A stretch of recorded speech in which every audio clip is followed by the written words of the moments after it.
Hi everyone, I'm Sonam, back with another episode of AI Chronicles. I want to share a quick tidbit with you before we get started with today's episode. Just today, an hour before, I read an article on TechCrunch that shared some statistics from a study on unicorn startup founders. I want to say two quotes that I saw. 70% of unicorns have underdog founders that basically just includes immigrants, women, people of color. Unicorns used to have only male founders, but this is changing with 17% having a female founder in 2023. You must be thinking, why did I bring this up? Well, because my guest today is someone that fits this bill. She is an immigrant, woman, and a person of color who started her career as an engineer and now a founder of another cool vector database company called Aperture Data. Welcome, Vishaka. How are you doing today?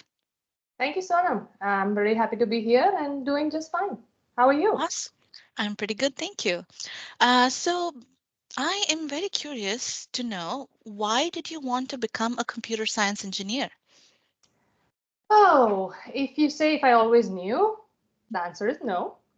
What Okay. I did know through school time was math, physics, chemistry made a lot of sense. But I wouldn't say STEM in general because that includes biology, and that made no sense ever. So what that got me to is okay, well, I like subjects where you can apply some logic, you don't have to memorize a lot, you come to answers. And as I went along to junior college, I got into electronics.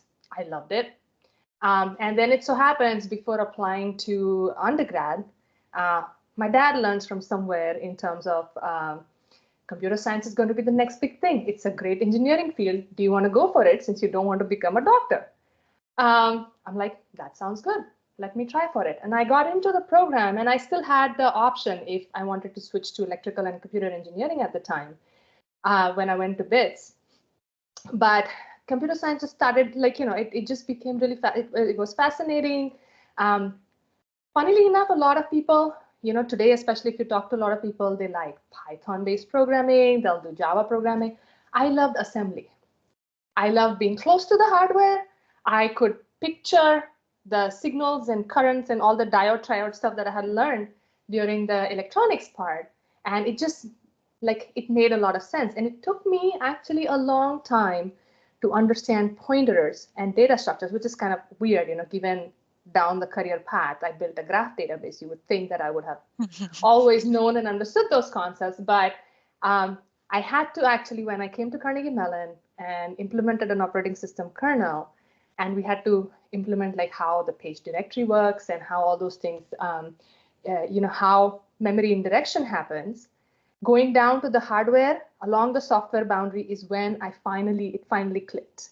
It was my own tube-like moment on understanding. Oh, this is how all the data structures work. And after that, it was Smooth really sailing. straightforward. Love being able to design bigger and bigger systems since then. Nice. Okay, assembly pointers. Oh my gosh, pointers were painful. I can tell you that. So I know that you have a great career. You started out as an engineer. So now usually, people take different tracks and you chose to be in research. So I'm curious, why did you choose to go into research after? I think the transition of like from masters, do I go for a job or I go for PhD? Hmm. So during the internship that I did at the master's internship I did, I realized there was so much more to learn, um, and so much more I could do if I went for like if I did like a PhD. And that kind of prompted me to kind of look for that option. And then there was, of course, a crossroad. Should I start working? Because there's a Hmm. classic postpone your earning problems and just go be a student for a while. But to me, it was just like, and one of my professors at Carnegie Mellon, they're like, if you are ever going to wonder what would have been to explore a research career, then just go for it and figure it out. Worst case, you Hmm. can go back to that job offer you have, but at least you will know. And when I joined Georgia Tech, the number of things I could learn and build and figure out, it was I worked on IBM cell processor at the time, learned PowerPC assembly, Then I worked on virtualization. Then I worked on how do you deal with heterogeneous processors. There was just a lot that I could define from scratch.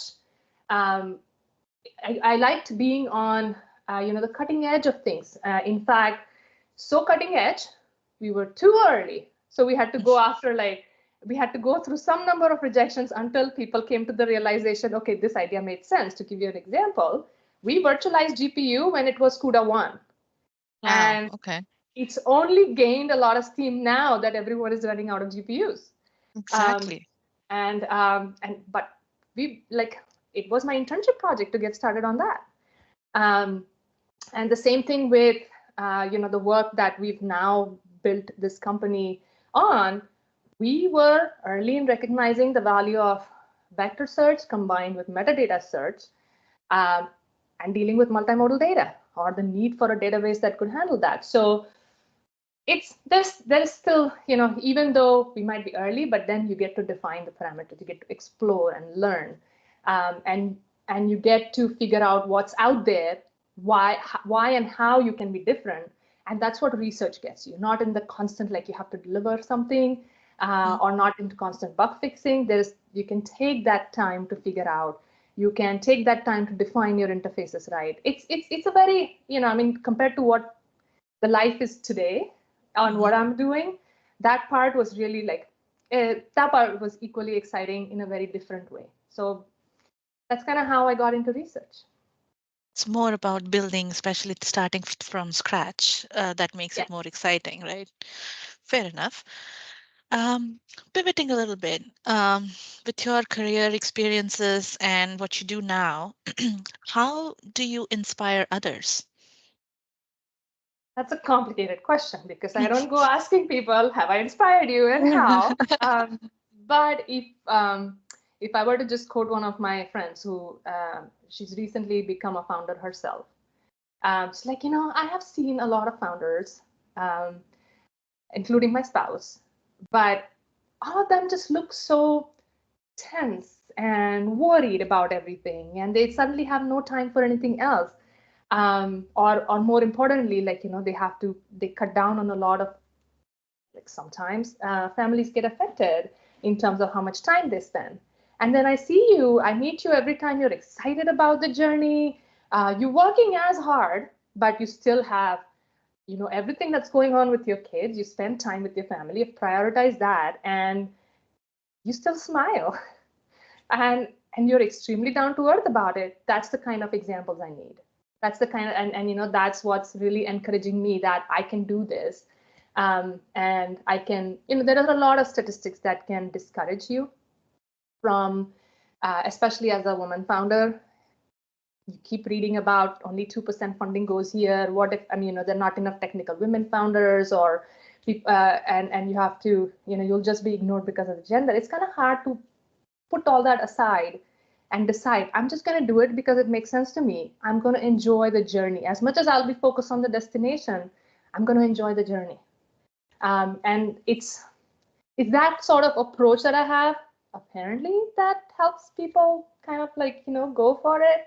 And the other thing I might say is, and I think this is something that comes from um, both both parents. One of them telling me, "Go try it out. What's the worst that can happen? You'll fail. You don't have to succeed at Mm. everything. You'll learn from it and do better next time." And the other one, persisting. It's just if you think in your heart you're right, just keep trying. It's gonna work out. And that persistence and not giving up and going after a hard problem.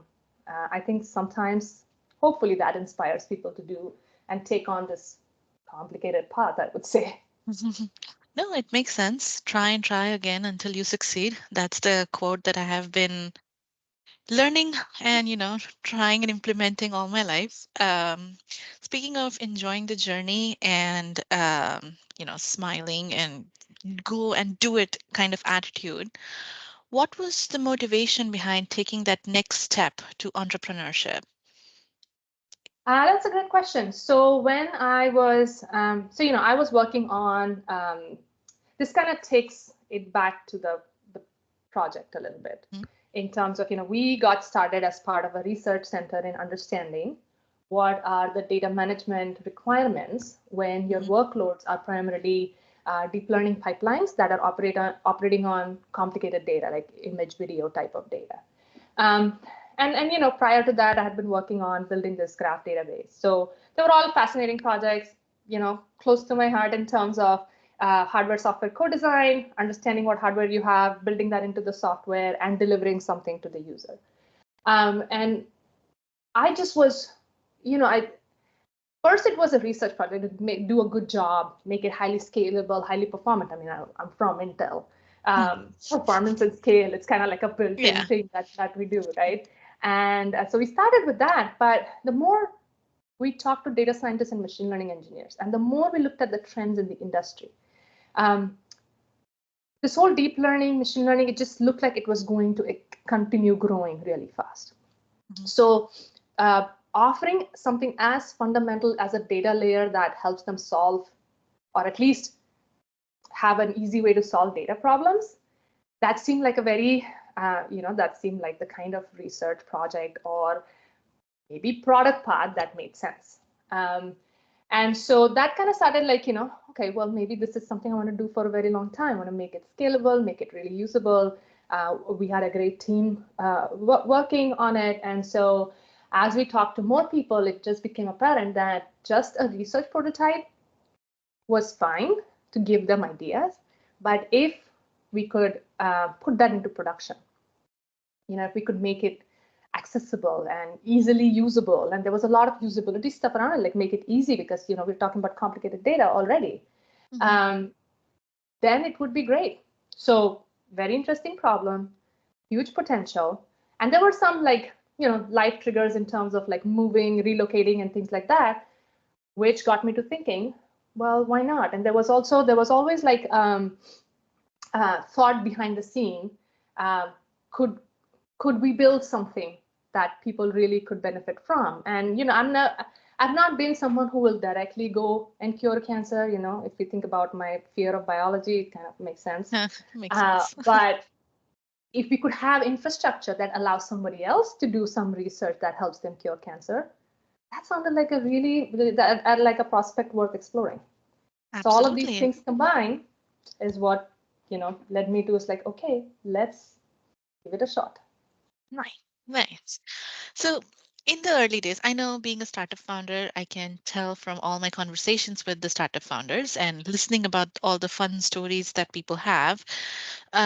In the early days, before you named your company, so going back, I don't know, a couple of years ago, what was the biggest challenge that you faced around that time?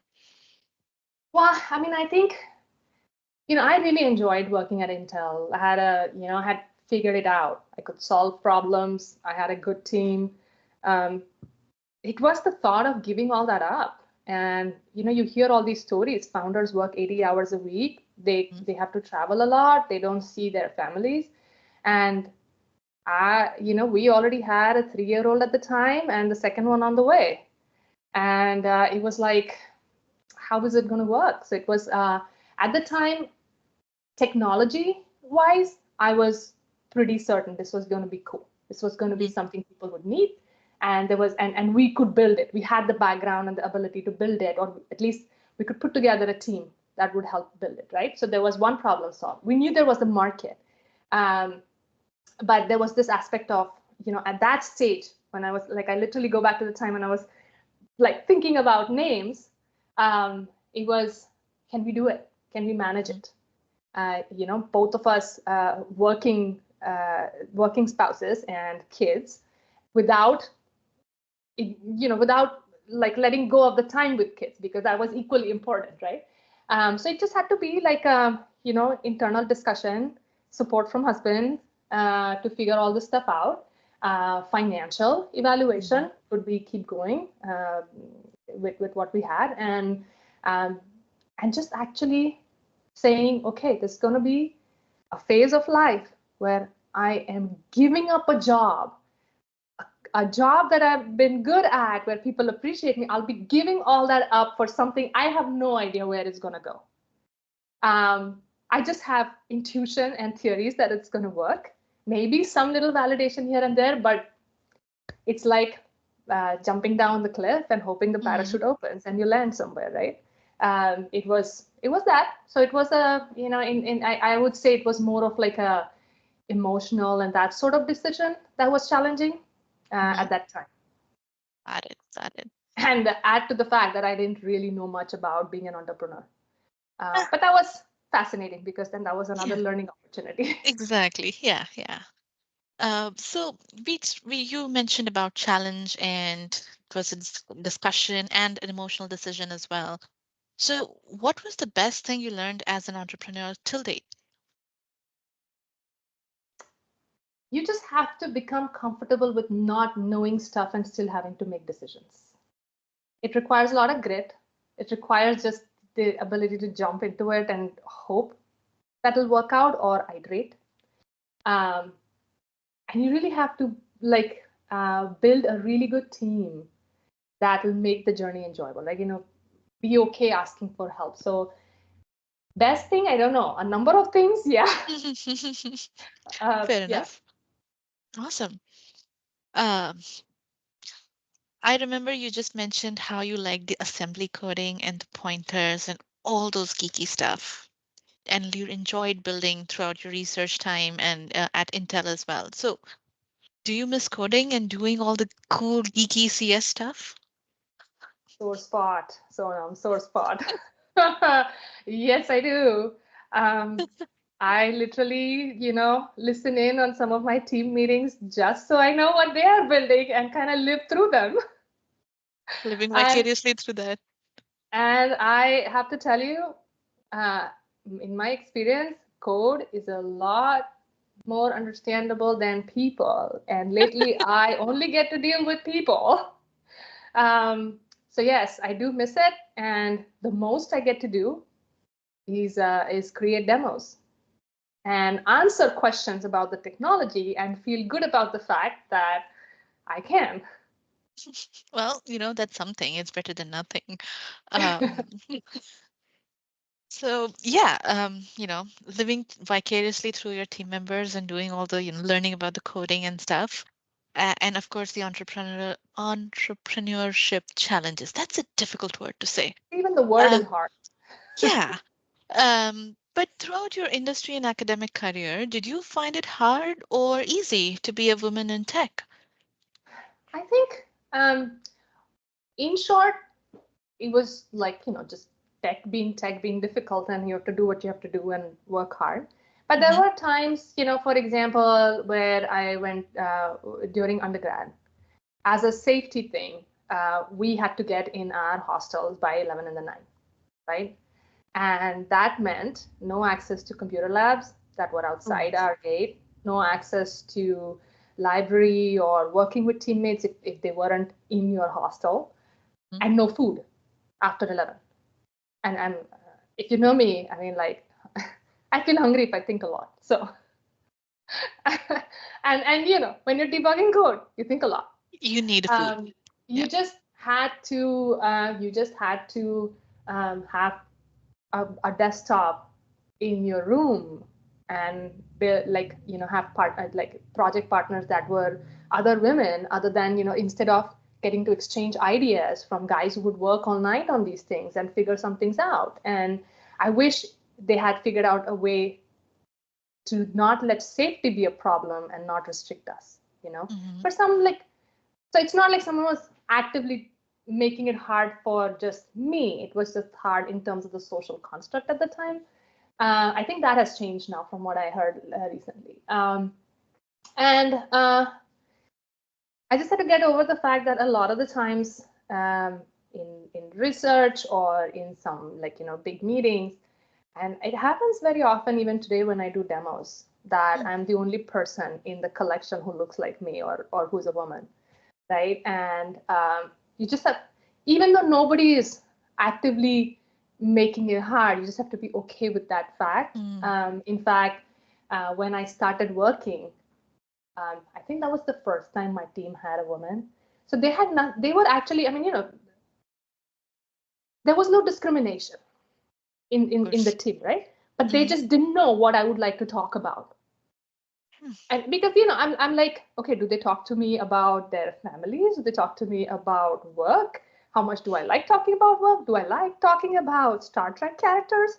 Do I like talking about fighter jets or not? I mean, it's um, there was just that hesitation and not knowing. But once we broke through that, um, it was I had a blast working, and I would lead projects. I just had to ask a question if I had a question and not worry about the fact that I am the one asking questions. So I've been lucky that people have recognized me for my technical capabilities. They have not made decisions based on me being a woman or not, just made decisions based on if what I'm talking about makes sense or not and giving me opportunities. In fact, I explicitly appreciate my manager after having the first kid. He, even though it wasn't policy at the time, remote work wasn't something that was a norm. Um, he still agreed I could work from home half the time, so I came back to work. Otherwise, there was a time when I considered should I quit because I don't want to leave this baby, this cute little baby at home. And as soon as I went back to work, I'm like, oh, I'm going to be really efficient, but I'm coming to work every day. And so there were times, and people have given a lot of opportunity. I've had really good mentors and sponsors over time. So in that sense, I feel lucky, and I appreciate it. And it was also partly about if someone was being mean to me because I'm a woman, I have very little realization of that. Like I don't pay attention to those aspects. So Mhm. somewhere they get lost in the periphery. And the same thing when I was raising money for the startup. People ask me like, did you have trouble raising money? I'm like, I don't know. I had trouble raising money as a first-time founder, and I had to work harder than repeat founders probably. But how much my gender played into it, I don't know. And honestly, I don't think I should care Yeah. because what am I going to achieve out of it? If I'm going to focus on the fact that someone is discriminating because of my gender, I'm going to ignore the fact that maybe there is something about my story I need to tell differently.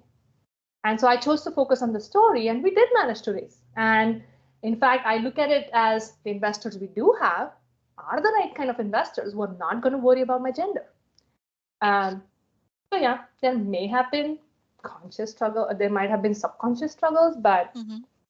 I block out. Good. Sometimes ignorance is bliss. Yeah.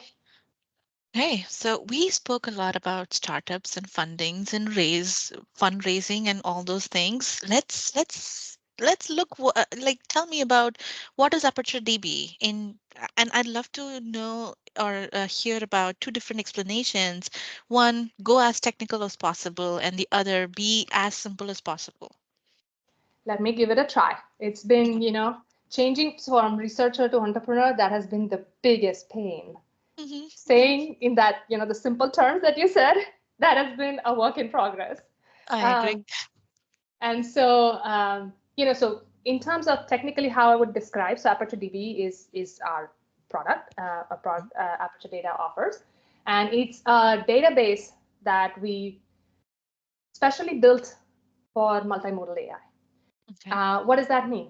We use we understood certain characters. So that research project that I mentioned to you earlier, we understood certain characteristics in terms of um, image, video, document, all this. The multimodal data can be large and voluminous.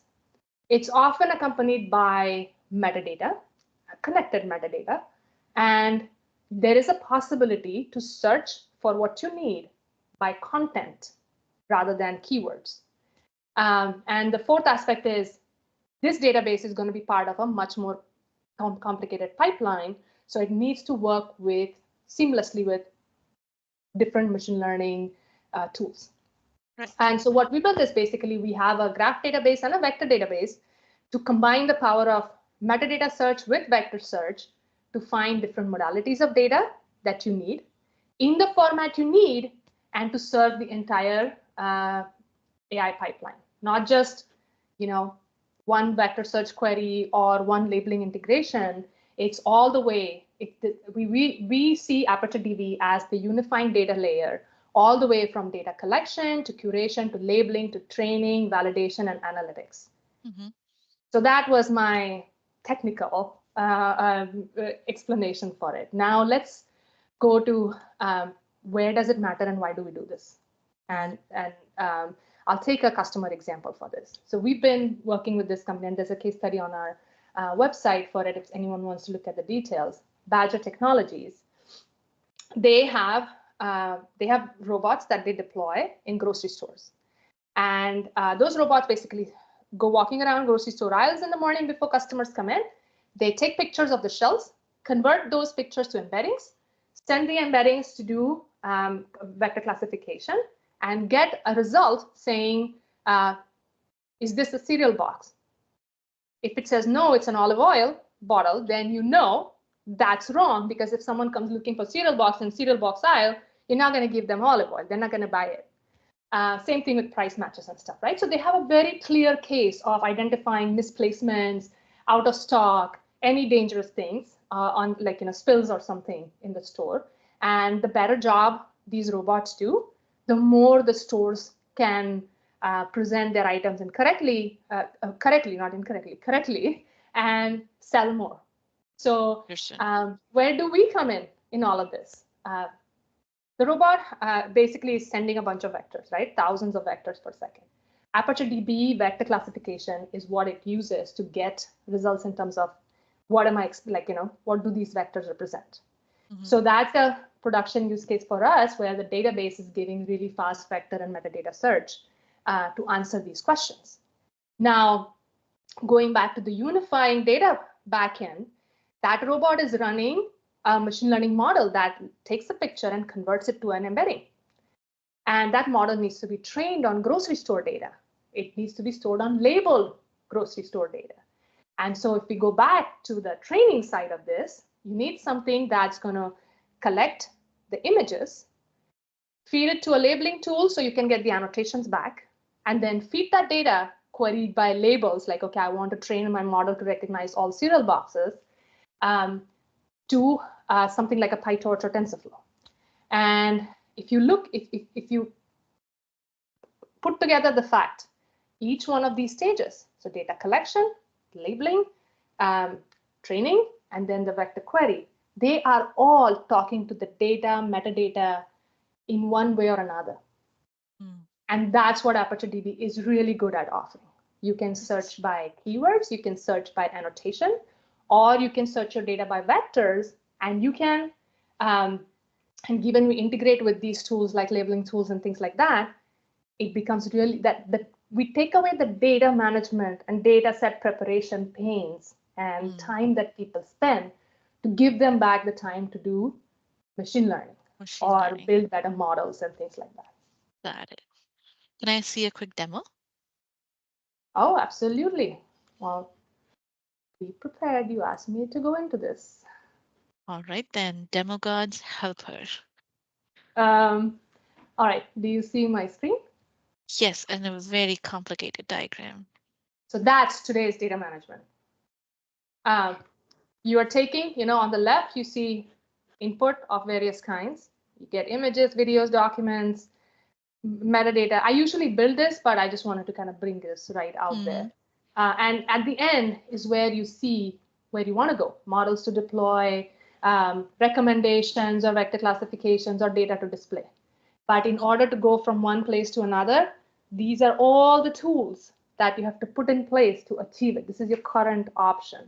And I know we talk, like in the industry, there's a lot of talk around vector databases, but in reality, there is contextual application metadata that goes into any of these number of databases. There is the data itself that goes into various buckets. There are scripts that query data from all over the place and process them in the right format. And then you have vector search as one of the components. It's a really, it is a complicated component, but it's one component in the whole data management scheme of things. Right. So, and I'm showing that because what I want to compare that is what we offer with ApertureDB, and then the demo kind of makes more sense. Is within ApertureDB, you have data management, so you can literally add your images, videos, documents. You have metadata managed as a graph. So it's an in-memory graph that as you keep adding information, it becomes a knowledge graph of all that you are working with. And then there is a vector database. Got But the it. beauty of all this is we have a query engine that takes care of redirecting queries to the right parts and returning one response to all these pipelines and end users. Mm, got it. And because of that, what you get is a much more cleaned up picture of that spaghetti mess that you saw, because the database is now responsible for handling all these different data types and making sure it works with the various tools. So to show you an example of what that might look like, we go from data ingestion, where you literally can create CSV files and apply transformers that create embeddings on the fly, to, let me just keep this to shorter time frame, where you can actually graphically query the data. So, I put a metadata property here, and when I run it, I essentially get the images that match the metadata constraint. And if I Okay. click on it, it recognizes annotations. So if you have labeled data, this is a great way for you to see the data, understand what it looks like, which is great before and after training. Before Mhm. training, because you understand what the data looks like, and afterwards, if you need to debug. And on our documentation website, you can go see how we integrate with things like Label Studio, so that you can query the data from Aperture DB and put the labels directly back into Aperture DB, which you can then query after.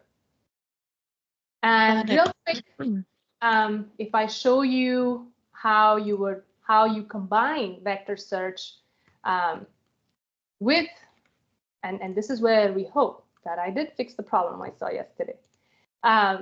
So this is a demo that you can actually go on our website and instantiate. And let's say I want to find people with brown hair. I can just run the query. The fact that there are faces together with their attributes, and they are all in one database, that's where it starts to get interesting. And in fact, I don't think I fixed the problem. Always the demo problems, right? That's okay. But here I can, this is another data set I created in terms of, I wanted to find pictures by label, Mm-hmm. and I want to find all cat pictures. And it went to one database to get it. Same way, if you want to do vector search, we have indexed clip embeddings here, and I want to say pizza with friends, which It's still so running. Hmm. oh yeah. No, so it's oh yeah, because I stopped. It just showed a warning there, and I got too impatient. But essentially, what that lets you do is, you are searching by text and combining multimodal embeddings that are indexed in Aperture DB that we very easily created by that one liner while ingesting the images. So all these things make it really easy to look at all the data you have, and do it in the same database. So for example, here I did pizza with friends here, and I got all these pictures. Nice. Mm-hmm. And from the same database, I asked, okay, well, I want sample videos. And it's from the same database that it pulled these videos to. So you can see how the different modalities of data were combined into one One. database and very easily query what you needed. Awesome. Thank you. This was a very cool explanation, and I'm glad you walked us through what it feels like to use Aperture DB. So, with the time left, I want to ask one quick question though. So, you have been in this market as an entrepreneur, and before that, you worked in the industry as well. So, given the boom in generative AI space, particularly, and with the plethora of different vector database companies and LLM companies and so on, what do you think, or what are your thoughts over the direction of this technology innovation? I think, so last year there was a lot of if I'm being very honest about it, in especially in larger companies, there was a lot of confusion. What should the strategy be? Are we going after GenAI? Does it buy us anything? Are there direct use cases? But I think that's starting to become clearer now. Um, the market is maturing with options, but now we are inundated with too many options. So now it's a time when we likely see, the rest of the year, the best practices, and like this is how you can build, and this is what will take you into production from technology side, right? Um, there'll be more relevant integrations, and people will actually start to figure out, okay, this is where the business value lies, and that's why this is what we have to go after. But what I'm also hoping along the line is we actually become conscientious of the fact um, that, while we will be dealing with multimodal data, in fact, I'm counting on it, you'll have models that are multimodal. There will be bigger discussions around technical debt, Yeah. cost of deploying these things, power consumption, instead of just growing the size of models without paying attention to that, which should invariably lead to hardware advances. I mean, we just had some very popular hardware events last week where we learned about bigger GPUs or directed processing accelerators. Um, and so the hardware advances will keep going, and I think we'll see better solutions around ethical concerns like attributing to the people who created the data, and correctly using the data, privacy concerns, and just more evolving and mature enterprise stacks around multimodal AI. Multimodal AI, that's what I keep hearing and thinking too, that that's the next big thing that will happen in the Gen AI space. But yeah, thank you so much, Vishaka, for walking me through your journey, your product, and everything around it. This was a wonderful conversation. Yeah, thanks so much, Sonam, for giving me the opportunity.